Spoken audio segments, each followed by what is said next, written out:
Something topical here, back with another video, and today we are going over Nate's top 10 favorite movies of all time. Since he's going to do most of the talking, I'm going to get into this. I'm Strange Wang, by the way. We're giving away Rogue 2, a War Star Story digital copy. I said that totally wrong. Holy crap. I'm just kidding. I knew that. That's stupid. Cut that out. I thought it'd be funny in my head. Nope, it wasn't. Stupid. It's really lame.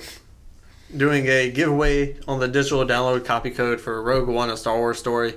If you go to our top 5 superhero sequels and tell us how many do we have in common, and come back to this video, comment the number, so 1 out of 5, 2 out of 5, etc.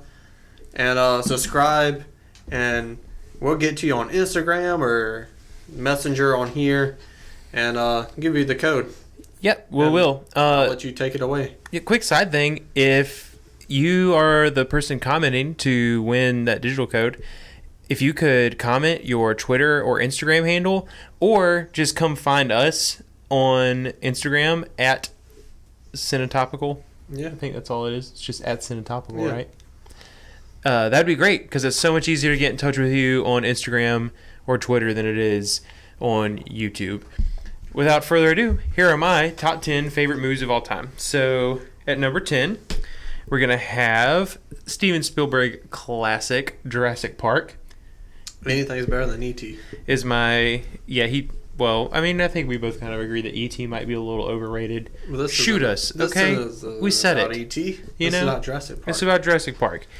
Movie came out in 1993. I was born in 1990.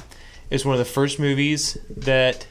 It's one of the first, what my very conservative parents would call violent movies that they ever let me watch. Because dinosaurs are educational, you know? Yeah. And you got Newman in it. Yeah, me and my cousin, who's only a year older than me, we were in love with this movie. I mean, like, it was just everything. It was life. Dr. Grant is a badass. Dr. Ian Malcolm, Jeff Goldblum's character, is a badass. I feel like you like him more as an adult. So, like, you can grow up with the movie, you know? Right. That's what's special about Steven Spielberg. That's true. Movies. Mm-hmm. There's so many elements. Dr. Ellie Sattler is a badass on her own, and she don't need no man. So, but I love everything about that movie. I love that the sleazy lawyer gets eaten off of a toilet by a Tyrannosaurus Rex. I love the raptor kitchen scene. It is amazing. It's so good.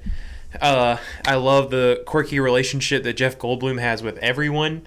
I love that everyone is trying to tell Dr. Hammond that this is a terrible idea, and he just keeps doing it anyway because he's a rich old white guy that had his baby. So I think there's great lessons to be learned about pride and the fall that almost inevitably comes after it. I feel like the CGI holds up relatively well. It was very, very well done for a movie that came out in 1993. I love that movie. It's very special. So, number 9. But number 10 also has Sam Jackson in it. Gotta talk about Sam Jackson. Hold on to your butts. Oh my gosh, he's so good in that movie. Even though he dies. And Newman. Newman's in it. He dies honestly, too. It's your video, so I won't do too much talking. Yeah. But when I was a kid, he was my favorite part of the movie because I liked Seinfeld as a child. Fair. Fun fact. Yeah, he's a great sleazeball. Like, that's why I liked him. You didn't say the magic word. Yeah, that's great. He disrespects Samuel L. Jackson and doesn't have to face Samuel L. Jackson. He just gets poison spit in his eyes and eaten. So number 9, going a slightly more emotional route, is going to be Good Will Hunting. Wow. Great movie. Probably one of the earliest, like, really emotional movies that I ever saw. Part of what I call my film awakening period, where movies went from being something that I just wanted to entertain me to something that helped me feel and process and, like, learn more about myself through the things that are happening. So I don't think that I've had nearly as many hard things happen to me as Will Hunting had happen to him, but it's still relatable. You know, He's got father-son issues. Me and my dad have a pretty good relationship now, but I think that regardless of your relationship with your dad, there's always still something that you feel like could have been better because we live in a broken world. And just last week, when you messed up on the YouTube video that we was recording for these people, I told you it's not your fault. Yeah, I appreciate that. So that movie is great. Robin Williams kills it in his more serious role. He is adorable and like husband goals. Like I want to be a husband like he was one day. That the way it ends, man, like Ben Affleck showing up and him not being there like he said he didn't want to be there, and he just leaves the note, I gotta go see about a girl. Son of a bitch stole my line. Oh, man. And Minnie Driver, oh man, like freaking kills it. She's beautiful in that movie. She's beautiful anyways, but just like the love and grace that she so desperately wants to show him, like trying to get him to open up to her. Number 8 for me is going to be one of the 2 Tarantino movies that make my list. Is going to be Django Unchained. That was very, very, very, very close to being on my top 10, but I didn't Really? want to have 2 Tarantino movies. Hey, But if it's my your favorite, list- it's my favorite. More I'm power not to you, gonna. man. Yeah, to Django. The D is silent. Man, That's a totally different. No, that's right. Never mind. please, I know my movie. I was thinking about when he was talking to old white Django. Oh, that is also They really expect the D good. silent. Yeah. Good- But good yeah, shit. that movie is amazing. DiCaprio kills it. Jamie Foxx kills it. Christopher Waltz always kills it. Like everyone in that movie Yeah. does a phenomenal job, and it's just such a classic example of how Tarantino can build these worlds with these just like wacky characters in them, Yeah. but they still feel real. Like they fit perfectly in that world because everyone is also the same amount of Yeah. wacky. And just like, I mean, honestly, what makes it one of my favorite movies is just the fun that we have had quoting Yeah. the more obscure quotes. Yeah, Like, definitely. well, that little Peckerwood boy that lives down the street, what's his name? Oh, you mean Jimmy? That's right, Jimmy. Treat him like you would treat Jimmy. I don't even know if Jimmy's his name or not. I think it it's might be Jerry. Johnny. It starts with a It's J. not for the J. Yeah, dude. But yeah, it's hilarious. Samuel L. Jackson again, Yeah. like crushes in that movie. He is so funny, but also such a bastard. yeah, dude. So He makes a great house slave. Yeah. because he's educated. mhm. He's so educated he can count to 6. Count 6 shots. I count 2 guns, nigga. Number 7 will be the first of 2 Star I'll go Wars. back to that Yeah, real go quick. ahead.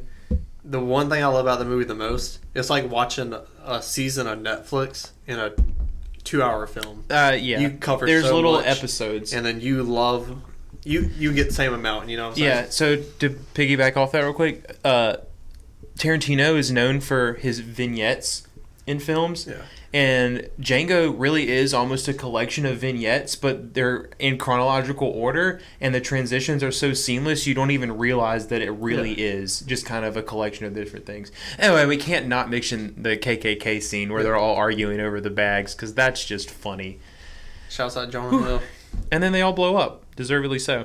All right, so number 7, first of 2 Star Wars maker list, is going to be the movie that you can win a digital download of. It's going to be Rogue One. What the fuck? Yeah. Top 10 Yep. It's in my top 10 favorite movies. over Django, Mm-hmm. over Good Will Hunting. Yeah. Over Jurassic Park. Mm-hmm. I need to hear more. Yeah. So what really does it is really the third act. So first of all, I love Star Wars. Not that that's a secret. Like, I could talk about Star Wars to someone all day. There's not a single Star Wars movie that I would say I hate. Episode 2 is the worst, but like, I still enjoy the prequels. Rogue One, first standalone Star Wars movie, which they proved that they could do it with it, and it was great. I love all the characters. There's not a single character that annoys me, other than Forrest Whitaker's character sometimes, but only because I feel like they overdid the voice a little bit too much, and I don't really like the whole like mind-wiping creature. But other than that, I love this movie, top to bottom. But like I said, third act is what does it. So the battle for Scarif is so old school Star Wars. I love it. You got your space battle happening at the same time you have your ground battle happening. So you basically have the Battle of Endor happening again, which is the one from Return of the Jedi. I know that you need some help there. I'm still confused on why this is so high. But keep going.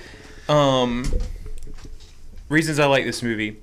Jen Erso as a character, I absolutely love her. She's independent. She's a badass. She grows, so she starts off having zero motive to really help the rebels at all, other than the fact that her dad was somewhat involved. But even then, she's still all about her dad and zero about their cause, but she grows to care for it, as she also learns that it's something that her father cared for. I love that I know people have problems with everything that people didn't like about it. I think I liked about it, which is kind of how like The Last Jedi and Solo were. I love that the hole in the Death Star was planned. I love that they used this movie to go back to A New Hope and like make I like the movie. Make that something that.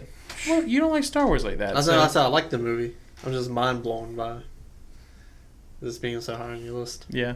I'm so glad to not look at your list. Holy shit. Yeah? Like that really blows your mind that much? Yeah, dude. As much as you talk about Good Will Hunting and like the excitement you talk about Jurassic Park and like how much we talk about Django, it's just like we might have had... How many conversations have we had about this movie since it came out? Maybe one. Right, but the thing is that's because you don't like Star Wars like that. When I'm with my friends that likes... I think you underestimate how much I love Star Wars. I know you love it. We played that Star Wars trivia game. Yeah, but I can't talk to you about this because you'll just make like stupid jokes about stupid things the whole time. Well, next time you hang out with Adam, I'm just going to and you won't have a serious conversation with me about it. I love Rogue One. It's amazing. I love that they don't end up kissing at the end. I love that everyone dies at the end. Yeah. Like, that is an amazing ending, and that shot is beautiful. And that is an amazing shot where they hug on the beach. And that hug does not feel romantic. It just feels like, holy shit, we just went through, like, something that is... Because we already know the events that movie sets into place. So, like, the stakes are high as fuck. And you know it from the beginning. And I love that the movie doesn't have to spend time explaining to you why this is so important, because we know already. They don't get those plans. Nothing that comes after happens. The Empire just wins, period. Number 6 on my list, which, just to remind everyone, this is my favorite movies. Not what I'm saying are the best movies, but they're just my favorite. Was this Fired Up? No, no, that is a special movie between me and Michael, though. But it is stupid comedy. So number 6 on my favorite movies list is Dumb and Dumber. Oh, I figured that. Yeah, I know you knew it would be on there somewhere. I love this movie. This is like... the funny thing is, I hate like over the top, ridiculous, stupid humor now. I think it's just because it's been so overdone. There have been 2 more movies in this universe, and they were both terrible. Dumb and Dumber was god awful, and Dumb and Dumber 2 was a little better, but still really bad. Never seen it. But one of the reasons I love this movie, it's just got a deep connection to my family. My dad is a big fan of like this absolutely like ridiculous, over the top slapstick humor, and we just watched it all the time growing up. When I was probably 7 or 8, me and my cousin sat in my grandma's basement, watched Dumb and Dumber 3 times in a row, and made a point to try to memorize every single line in the whole movie. And that's really what it is. It's just so like when we go to family gatherings. Yeah, it's nostalgic. When we go to family gatherings, you will hear... If you spend a week with us, I would argue that you would probably hear 50 plus Dumb and Dumber references. And probably 10 Napoleon Dynamite references. It's just in that list. It's hilarious. I love their dynamic. Like, I love them showing up in the goofy suits. I love that parts of the film feel like Mel Brooks influenced it. And I love Mel Brooks. And like, that's kind of like slapstick, but still fits in the movie. Like, it's not cheap. Other than the toilet scene, but they just went so over the top with the toilet scene that it's like, okay, like that's pretty funny. So yeah, Dumb and Dumber, it's up there. Number 5 is gonna be The Princess Bride. Very, very solid choice. What a great movie, right? A personal favorite, Sun Topical. Yeah, we both love that movie. I don't know a whole lot of people that don't love that movie. So, Princess Bride. One of the best movie characters of all time in Wesley / the Dread Pirate Roberts. Well, all of them, I mean. Yeah, that's true. The main 4 guys, all iconic. Yeah. I would even go as far as say Billy Crystal is iconic in that movie too. Well, he's iconic, period. But with the makeup yeah, for phenomenal. Sure. It'll take a miracle. Man, every scene in that movie, like it's quotable. Yeah, like It is. Every scene in that movie is quotable. It's the most Inconceivable movie of all time. It's the most subtle comedy I think that I've ever seen. Yeah. Because it doesn't even feel like it's trying to be funny. It feels like it's just trying to tell you this like adventure story, Yeah. like fairy tale that happened, but everyone is sarcastic. Hardly anyone takes anyone else seriously. There's just this whole undertone of like Mix of parody and seriousness. yeah, for sure. Like, I don't know how to explain it. Yeah. And nothing else has done it. Campiness, that's the better word. Yeah, I can't think of any movie that feels the way that that movie feels in terms of blending its humor with the seriousness of the Yeah. story, right? Phenomenal. Andre the Giant kills it. He's hilarious. I could watch your video now. Yeah. Obviously, you know, him outwitting the Sicilian. You can't outsmart a Sicilian? Yeah. Like, everything about it. Favorite line from the movie, I say it all the time. There's a shortage of perfect breasts in this world. It would be a shame to ruin yours. Yeah. Dude, that dude is slick. Yeah, dude, he likes that quote so much. He told me that 3 times today. It's true. They're nice. So, number 4 on my list is one that I'm sure was... I can't remember your exact list. I know it was really high on yours. It's going to be Fight Club. My number 3. Yeah, so earlier I was talking about this transition that I made with film where it went from just being something that I expected to entertain me. So, like, I went from enjoying Transformers movies to enjoying good movies. Yeah, I went from enjoying Fast and Furious movies to enjoying good movies. That's phenomenal. Yeah, and Fight Club was kind of one of the first ones that did that. It pushed boundaries, for sure. We talk about all the time about how much we love movies that have that sort of screw consumerism, be your own person, don't buy into what the world says a good life is supposed to be, decide that for yourself. And if it ends up looking like that, then that's great. Just make sure that you're cool with that. You know, Fight Club definitely does that. It definitely pushed me to think about, like, am I just on this set track coasting through things, or am I actually making good, healthy decisions for myself? It sits with you. Yeah, for sure. And you have to watch it again, you get a new experience, and it still sits with you. Right. Every time you watch that movie, you get something new out of it. I love how insanely quirky all the characters are, especially Helena Bonham Carter. A.K.A. my wife. You just said in our Creed 2 video that Tessa Thompson was your wife. I said future baby mama. Oh, fair enough. You did say that. They don't have to be the same thing. Read. Number 3 on my list is the best Star Wars movie of all time, which is Empire Strikes Back. And honestly, one of the best movies of all time. Not just one of my favorites, one of the best. And definitely better than any Rocky movie. Shit. So, Empire picks up at a great spot. A little bit of time passed since A New Hope, right? So, you get the awesome hall scene. You get more of Han Solo being the sarcastic jerk that he is. You get the infamous, who's scruffy looking line in there. You get the incestual kiss in that movie. You get the snow speeders taken down. That's in that movie, The Kiss? Yeah. Mm-hmm. Ooh. You get the snow speeders taking down the AT-ATs with their cables. You get Luke killing a Wampa. I mean, like, I'm not going to go through the entire movie, but I could, because every single scene is really good. You get introduced to Boba Fett. Big deal. Super iconic guy, right? I'm not going to check that Snapchat you just sent me, because I don't even want to know what it says. But you meet Puppet Yoda, who is hilarious, banging on R2's head. You get Lando.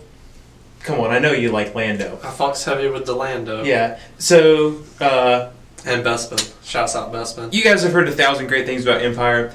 I just watched it again 2 days ago, so something that I picked up on for the first time. That this would be the last thing I say about it. What I love in that movie is how much they show that Chewie really cares about C-3PO.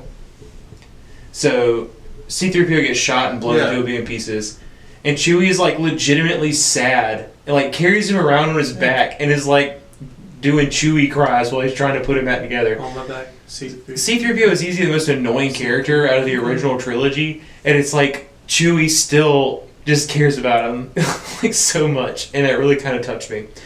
So, number 2 on my list is going to be... Yeah, fuck you. Is that a porno? What? Fuck you. Yeah. Never heard of that movie before. No. Number 2 on my list is going to be the best movie of 2016, which is La La Land. It's better than Moonlight. I don't care what anybody says. Moonlight's a great movie. It is. Not saying it's not. La La Land was just better. Technically, everywhere. Question. Yes. I want to interview you for this one. Mm-hmm. I think we talked about this movie before on here. Because it came out so soon and jumped this far on your list, do you think that's a fair representation? Or do you think it's going to go down your list in time? I don't think that any movie that already exists will beat it. Okay. Now, something in the future could come out that or I something like. you haven't seen in the past. I'll put it this way. I have seen La La Land close to 15 times. Okay. Like, point taken. I love that movie. I love movies, and that's a movies movie. Yeah. Like, it's just a big love letter. We watched Whiplash together, and we had both seen La La Land first. And I love that you are, even 2 movies in, you're already starting to see these signature Damien Chazelle things. I cannot wait to see his other movies. It'll be interesting because he's doing that First Man movie. That's him? Yeah. Ryan Gosling? Mm-hmm. Oh, shit. Yeah, so his first kind of stretch away from the music stuff, but I still feel like he's gonna be one of those directors where music is just another character in his movies. Yeah. But he already has like some shots that like he used in both movies that people have done similar things but not the same. So I love him as a director. La La Land in general, so many throwbacks to classic dance movies and musicals. Big Fred Astaire and Ginger Rogers fan. They make throwbacks to that. Why is that? Huh? Why are you such a big fan of those movies?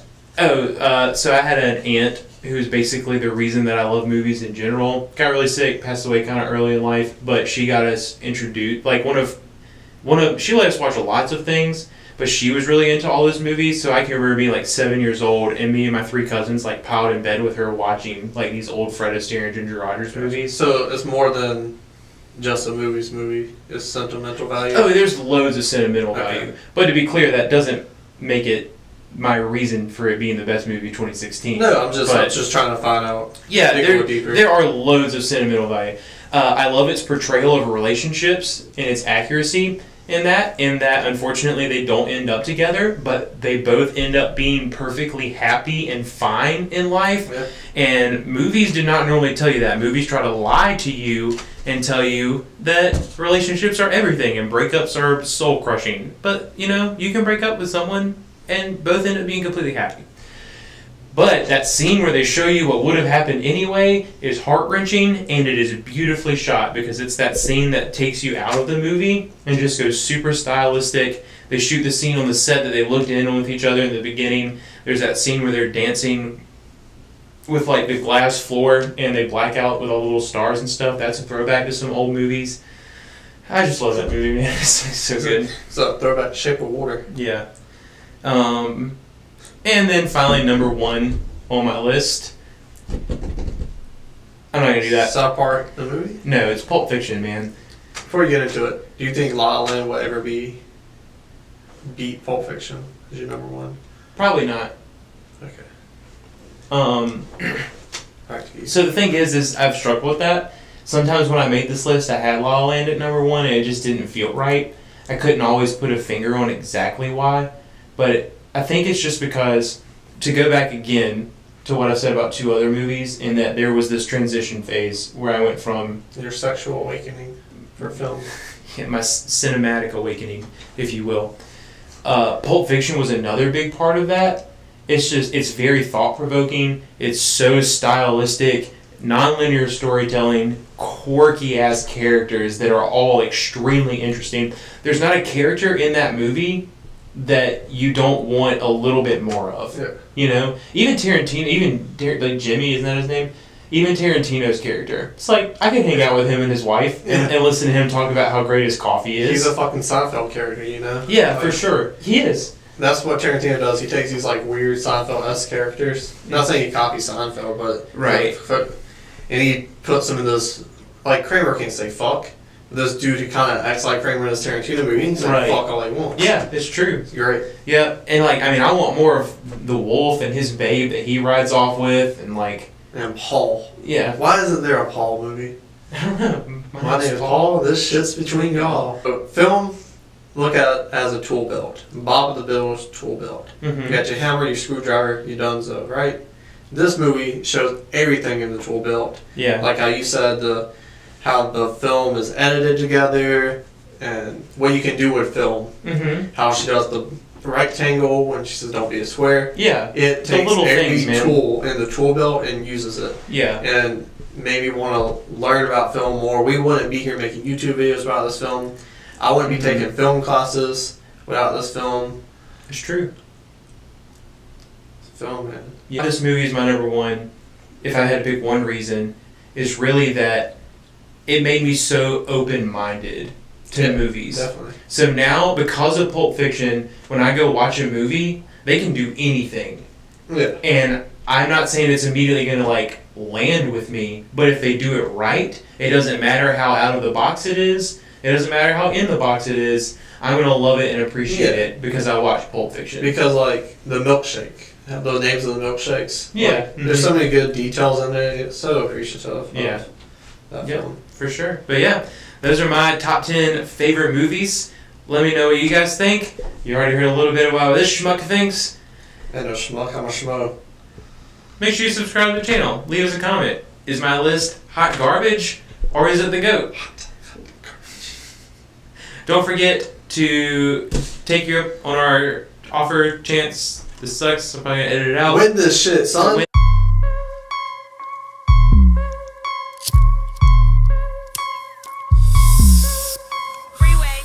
If you're freeway, don't trust you, I'm bragging. I told my homie I'll be back. I got some hoes that tryna see me. I'll be double cupping.